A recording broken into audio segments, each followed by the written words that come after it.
WNST, Towson, Baltimore, and WNST.net. We're live at the Georgia World Congress Center. It's all brought to you by our friends at LifeBridge Health Sports Medicine Institute, as well as our friends at Strategic Factory and Curio. The man, the myth, the legend, here to bring the energy up.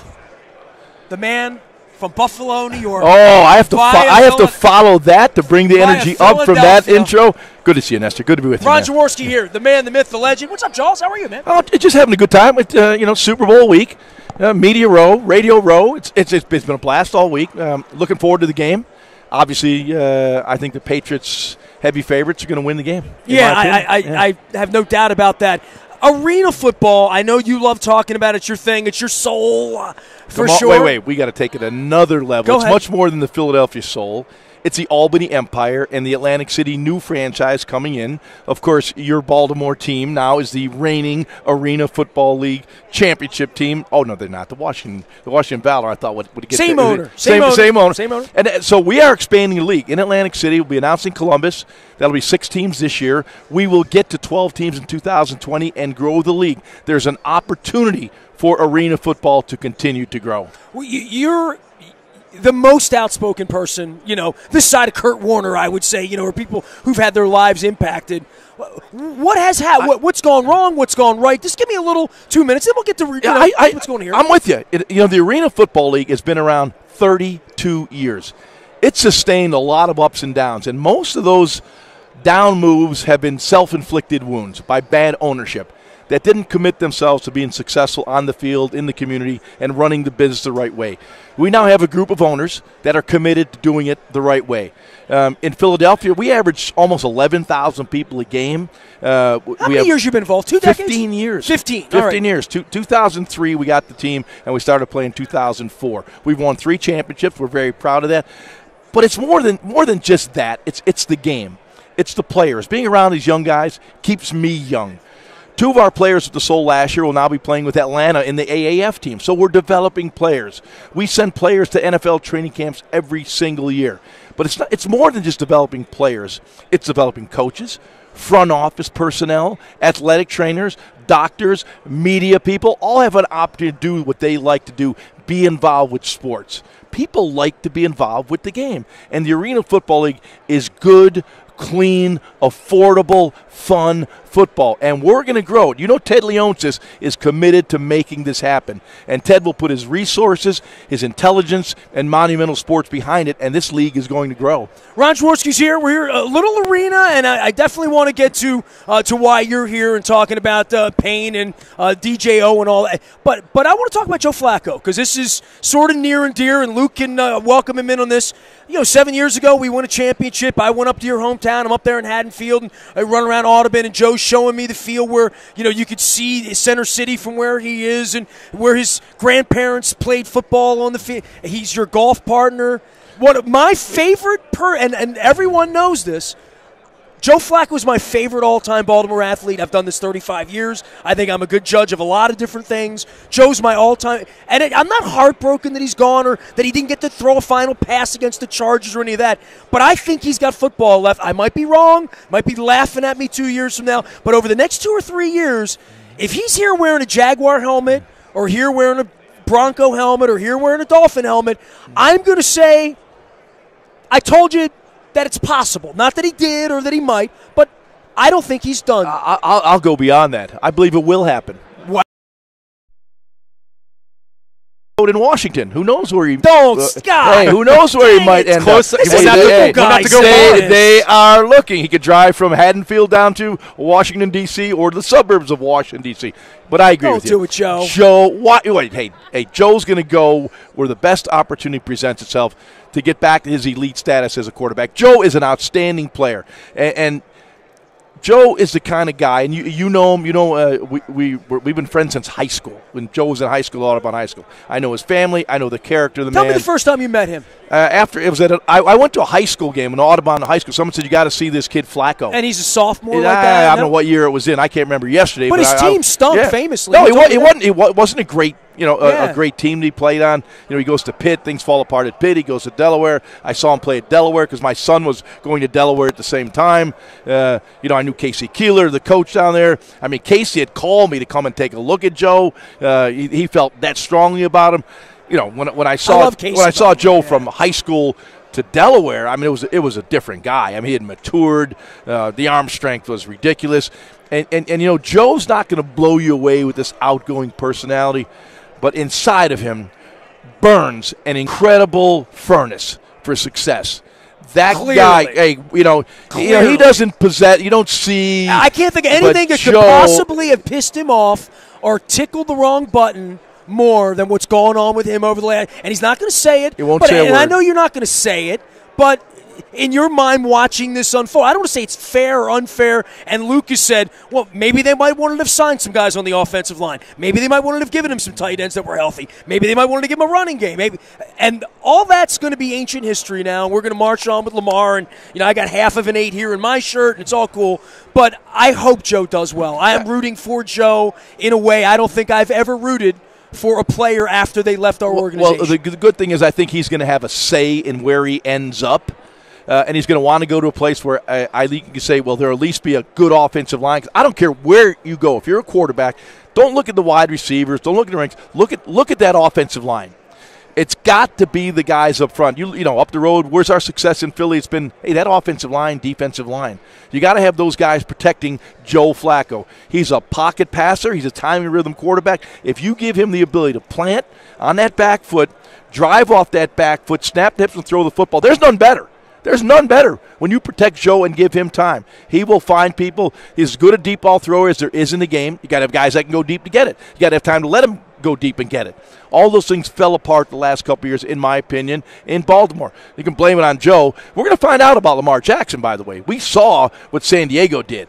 Once you took his ability to run the football away, he didn't look like a very good quarterback. And, hey, maybe he will develop. Maybe he will become. Are you a believer in that system in general? No, I'm not either. I'm not because you're not. I don't believe you can take contact 15 times a game. I mean, what was the first game? 27 hits. You can't play that way. You can't last in this league that way. This isn't I'm going to wrap you up, lay you down gently on the ground. This I'm going to rupture your sternum. I'm going to puncture your lung. I'm going to break your ribs. That's the game. And the quarterback runs, he's going to get hurt. Now, Lamar's got talent. There's no question of that. However, that talent must be channeled in the National Football League. Everyone's talking about, Murray now coming out. Those guys don't last in this league. I think the other interesting dynamic is just what the passing game, how prevalent it's become just in terms of game theory. I mean, everyone talks about, even the worst passers will average 6.5 yards per attempt. The best rushing game is 5 yards per attempt. So you just do the math, and the Ravens are very much, completely acknowledged grain as far as how the rest of the league is telling you how you win football games in this day and age. And I'm not going to tell you they're wrong. Right. I mean, John is a brilliant coach. Mm-hmm. He's won a Super Bowl. He's got a new contract. I just don't agree with that philosophy. I've never been a believer in the runaround quarterback. We've seen it with, the Michael Vicks of the world, the Doug Flutys. It's why he was sitting there at the end of the night last year on Thursday, because no one wants to commit to go all in on that. And we as fans, the guys in the stands get all excited because he ran a zone read and busted it for 20 yards, and they think, going to revolutionize the game. And I've been around since 1973. I've seen them all. Right. From Bobby Douglas back in his days with the Bears. Well, revolutionize the game because this guy can run. It just doesn't happen. And you said it. They're going against the grain. We've already seen. I talked to Gus Bradley at the Pro Bowl at length about their game plan, what they had for Lamar Jackson and the Ravens running game. That game plan will be replicated by not all, but some teams will go and bring, Mel Ringham down at a tackle position. They'll play 7 DBs. They'll put quicker, fast guys on the field. They'll put a special teams unit out there. To negate that. And they'll have quick guys on the field to negate his ability. They will force him to become an NFL quarterback, and that means you got to throw from the pocket. Sure. And then what happens? Well, then he's an NFL quarterback. Now you read coverage, and I think he has enough ability. I think he has arm talent. It's there. Will there be enough patience to let that happen? Because you're going to take a step back. I'm going to tell you right now, there will be a step backwards. He's not going to come a splash on the scene like he did this year when no one was prepared for him. This is the NFL. Right. I mean, Chip Kelly, remember Chip splash on the scene? Oh, my God. Well, 6 weeks later, it was mundane. The Wildcat Miami. All that stuff. These coaches, he's coaching the NFL are good, man. They sit there with the little computers and they break all this stuff down. They got 30 guys breaking everything, every snap, everything. They know everything about you. And they say, here's what they're doing. Stop that, and we got them. Jaws, I don't have you on much. I want to know how you feel about Colin Kaepernick not being a quarterback. And is your quarterback, you're a business owner? Soul League, ESPN. You've worked for the big guys. You've been independent. You've been in. This is a fascinating story that's unfolded here because I think you could also say, well, Colin Kaepernick, he made it work for 8 weeks, right? You could say that as a quarterback, that can be brought up, but the political part of this, it's an amazing time in the league. So I can only speak to the football part of it. Because we know what we see. I don't know what's going on, with collusion and all. And quite honestly, I don't care. But I will tell you this about Colin Kaepernick: he can play. Yeah, he can play. His last year, when all this stuff started, I went back and looked at his last season. Every ball he threw at the 49ers on a really bad team. On a bad team. There's no way, in my opinion, from a pure football standpoint, this guy should not be on an NFL roster. While we're here, Tom Brady's over your shoulder again for the umpteenth time. What we're seeing here is the craziest thing. Nestor, I love it. I really do. I have such incredible respect for Tom Brady. My last year in this league, I played 17 years. I was 39 years old. And how did you feel on Monday? I was hanging on, man. I was hanging. I'm the starting quarterback for the Kansas City Chiefs in 1989. It was my last year in the league. Howie Long actually ended my year when he blew my knee out. But I remember training camp like it was yesterday. To look like Billy Kilmer. You start losing a little bit. Well, maybe not. He might have the big old loop that Billy had. And to see Tom Brady, and still he's a physical fitness marvel. Mm-hmm. He's in great shape. The velocity and arm strength is still there. The pocket mobility is there. He's more intelligent. I mean, the guy's still playing at a ridiculously high level. And here's what I love. And this is my film wonk stuff coming out. And every time I'll watch a game on TV, and I always can't wait to look at the tape. And I'll see, whoa, the Patriots ran a jet sweep. And you think, oh, man, Josh McDaniels starting to do crazy, modern-day football stuff. You plug the tape in, and you look at 65, 70 snaps, and you go, God dang, Bill just goes back to the basics of blocking and tackling. You got a fullback on the field. It's smash mouth. You got a tight end in Gronk that will block down on ends and block stub linebackers. I mean, yeah, there's a little bit of sizzle in there, but he's always back to the meat and potatoes. And that's why Bill is so successful. He never forgot how and why you win football games. You got to win them in the trenches. You have to be physical. And every once in a while, you can throw a gimmick and a gadget play in. But ultimately, you got to be strong in the basics of playing the game. And it's always about making the other team play left-handed. Always. Always. But the element of surprise. I wrote a book. That is the art of his war. 6 years ago, and one of the 7 games that changed the game, and one of the games I broke down and used was his win over the Rams, Mike Martz, and Marshall Faulk. They were 14-point underdogs. And right. Bill sat with Greg Cosell and I and gave us the whole breakdown to the game plan. And I wrote a chapter, and you realize it was called the Bullseye Game Plan. The bullseye was on Marshall Faulk.